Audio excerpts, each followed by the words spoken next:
এই দেখো এটা একটা পয়েন্ট, দেখো কতটা নিচ থেকে সিঁড়ি দিয়ে উপরে উঠতে হচ্ছে, অনেকটা। এই দেখো পুরো হাঁপিয়ে যাচ্ছি।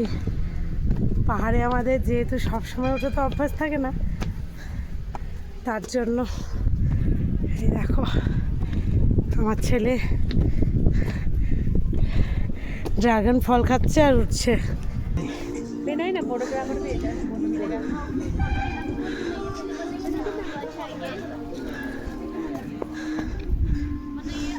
রাস্তার গুড় কিন্তু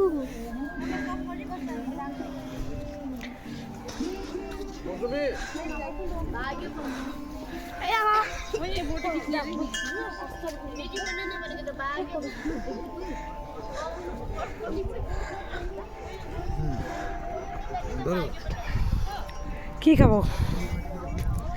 এখানে এসে সব ফ্রুট हमें वो पसंद नहीं है। तो कुछ पता लगाएगा बोलता है राजा रानी होंगे ना जी, राजा रानी बनिए मैम, आइए अच्छा हो जाए। अभी ना दो राजा ड्रेस रानी ड्रेस यहाँ पर देखिए फोटो, बेटा बेबी कभी मिलेगा।